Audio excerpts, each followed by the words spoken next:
દીર્ઘા, પટેલ દીર્ઘા. ત્યાર પછી પંચોલી માહી રેડી રહેશે.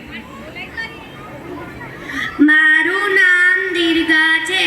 હું આજે ગીત ગાય.